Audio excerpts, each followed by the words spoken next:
अस्सलाम वालेकुम, मैं हूं नवीद अहमद बड़ैच। अपने डिजिटल चैनल पर मौजूद आप सबको खुश आमदीद कहता हूं। तो नाजरीन, जो मैं आज आपके साथ खबरें शेयर करने वाला हूं, एक तो इत्तेजाज अहसन साहब ने काजी फैज ईसा के हवाले से स्टेटमेंट दी और वो एक पूरे पाकिस्तान में वलवला सा मचा हुआ है, उसको डिस्कस करेंगे। और एक दी इकोनॉमिस्ट के पीछे आखिर कहानी क्या है उसको डिस्कस करेंगे, ये बड़ी इंपॉर्टेंट है। और इसके साथ हम डिस्कस करेंगे कितने लोगों के कागजात अभी तक नामजद हो चुके हैं, मतलब कि मंजूर कर लिए जो आ चुके हैं, उनको डिस्कस करेंगे।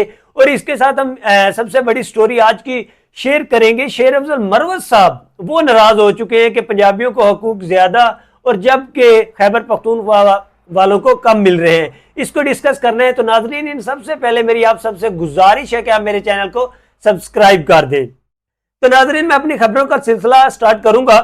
शहरियार अफरीदी और शानदाना गुलजार के भी कागजात मंजूर हो गए हैं और इनके साथ मुराद सईद के भी कागजात मंजूर हो चुके हैं। ये सबसे बड़ी खबर जो आई है कि मुराद सईद तो अभी तक नजर नहीं आए लेकिन कागजात मंजूर हो चुके हैं। तो वो कह रहे हैं कि अब खैबर पख्तूनख्वा में क्लीन स्वीप होगा, ये हो जाएगा, वो हो जाएगा। तो लेट्स सी, देखते हैं क्या होता है। मुझे तो नहीं लगता इलेक्शन भी हो, लेकिन इनके कागजात मंजूर हो चुके हैं। तो अब देखना यह है कि होता क्या है इस मुल्क में। इलेक्शन में प्लेइंग फील्ड मिलने के इरादे बन चुके हैं और ये प्लेइंग फील्ड तब दी जा रही है जब इलेक्शन डिले होने जा रहे हैं। क्योंकि मैंने फजलुर रहमान साहब की भी एक स्टेटमेंट रीड की है, तो वो लिखते हैं कि हालात की बेहतरी देखने के लिए अगर इलेक्शन डिले होते हैं तो कोई मसला नहीं, ये लिखा है फजलुर रहमान साहब ने। तो नाजरीन, इसके साथ हम बिलावल भुट्टो साहब की एक नवाज शरीफ के रिलेटेड स्टेटमेंट है, उसको भी डिस्कस करेंगे। वो लिखते हैं कि अगर नवाज शरीफ को यकीन होता कि वजीर आजम बनेंगे तो वो कंपेन कर रहे होते। ये जुमला बड़ा वैल्यूएबल है इनका पूरी पाकिस्तान की पब्लिक के लिए, नवाज शरीफ की पब्लिक के लिए, कि अगर उनको यकीन होता कि मुझे वजीर आजम बनाएंगे या मैं बनूंगा तो वो इस वक्त जल्द से रैलियां कर रहे होते, जो कि वो नहीं कर रहे। उनका चेहरा हर वक्त उतरा हुआ है। मुझे तो नहीं लगता कि ये आदमी है कि ये आदमी चौथी बार वजीर आजम बनेगा, ये लिखते हैं बिलावल भुट्टो साहब। चौथी मरतबा वजीर आजम कहने वाला घर से नहीं निकल रहा।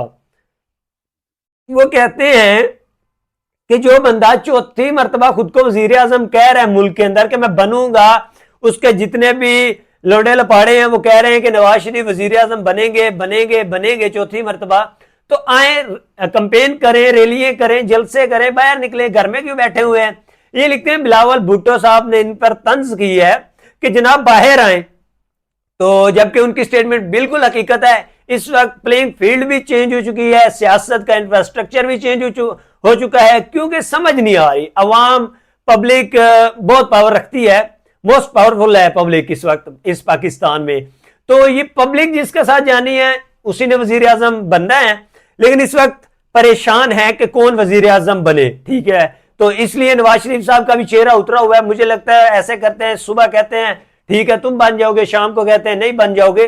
तो ये कहानी कुछ चल रही है जिस वजह से नवाज शरीफ साहब परेशान है और बिलावल भुट्टो साहब ने भी इन पर तंज कर दी है।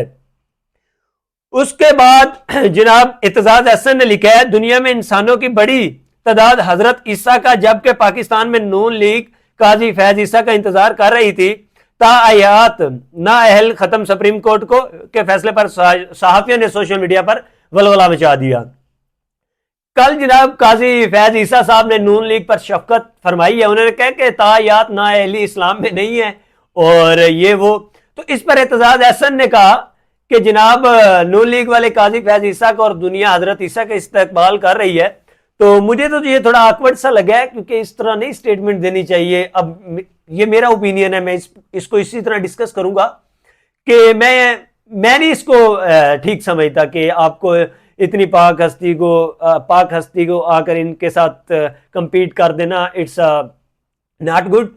एंड चलो उन्होंने कहा है, लेकिन मेरा ओपिनियन ये है, बाकी उलमाए इकराम जाने कि ये किस तरह की स्टेटमेंट है, लेकिन कोई मैं इसे जायज नहीं समझता।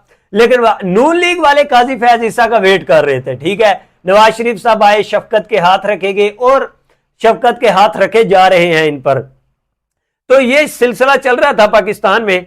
तो उसके साथ हम अगली खबर आपके साथ शेयर करेंगे जनाब, कि जो पेट का दर्द मैं कहता था ना, दूसरा शेर अफजल मरवत का, वो मुझे अब इधर नजर आया इस जगह पर। वो लिखते हैं कि शेर अफजल मरवत साहब दावा करते हैं कि जिस तरह वुकला को पंजाब के अंदर सीट्स दी जा रही है पीटीआई की, उस तरह खैबर पख्तूनख्वा में नहीं दी जा रही। मैं यहां पर चुप करके नहीं बैठूंगा पार्टी के अंदर।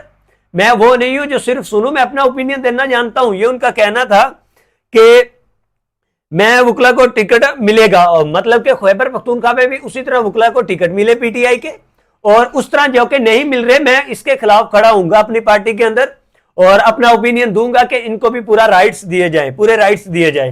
तो ये जनाब शेर अफजल मरवत साहब, और मुझे इनके अंदर भी थोड़ी सी कड़वाहट नजर आती है, लेकिन बखैर उन्होंने ओपिनियन ठीक दिया है। लेकिन इसमें कोई, अगर आप पार्टी में इत्तेफाक से बैठे हुए तो ये कोई बड़ी बात नहीं है कि उधर वुकला ज्यादा, इधर क्योंकि खैबर के लोग थोड़े बहादुर हैं, तो उधर वुकला को सीट्स देने की जरूरत नहीं है, आपको टिकट है, वहां के लोग खुद ही लड़ सकते हैं इलेक्शन। तो ये मेरा ओपिनियन है। लेकिन शेर अफजल मरवत साहब ने एतराज दिया है कि पंजाब के अंदर आप वुकला को दे रहे हैं लेकिन उधर नहीं दे रहे।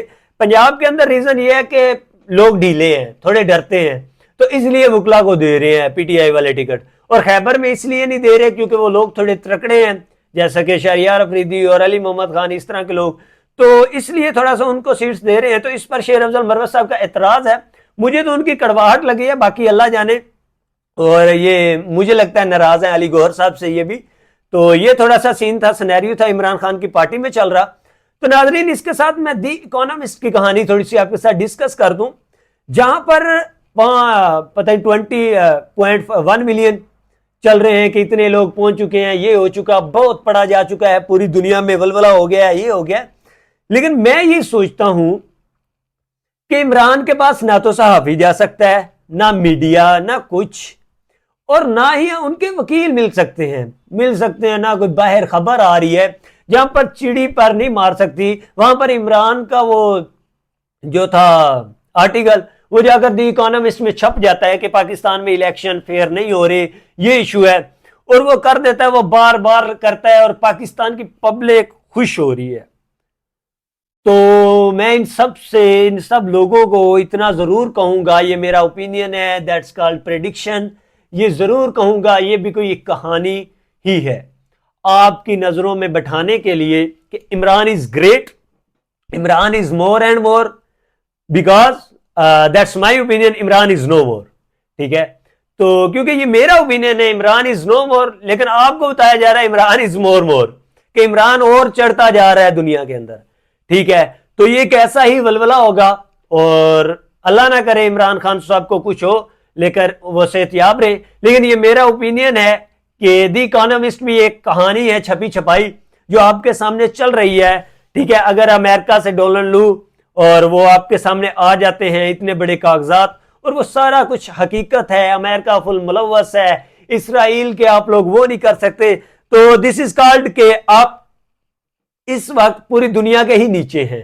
तो दी इकोनॉमिस्ट जिनका भी है, उनका है, जिस मुल्क का भी है, तो वो कोई इतनी बड़ी बात नहीं, वो खुद भी शाया कर सकते हैं। और ये एक पूरा जो गठजोड़ चल रहा है, तो ये इस चीज को भी शाया करवा सकता है, ये मेरा ओपिनियन है। तो ये आप बेशक खुश हो जाएं, तो अल्लाह ना करे कुछ हो। मैं तो चाहता हूं कि इतना बड़ा लीडर हमारी कौम को मिला है और वो सदा सलामत रहे। लेकिन ये मेरा ओपिनियन है कि ये सिर्फ आपको शो कराया जा रहा है कि more is more, and that's my opinion, he is no more. ठीक है, तो अल्लाह हाफिज नाजरीन, आज के लिए इतना ही, अपना ख्याल रखिएगा।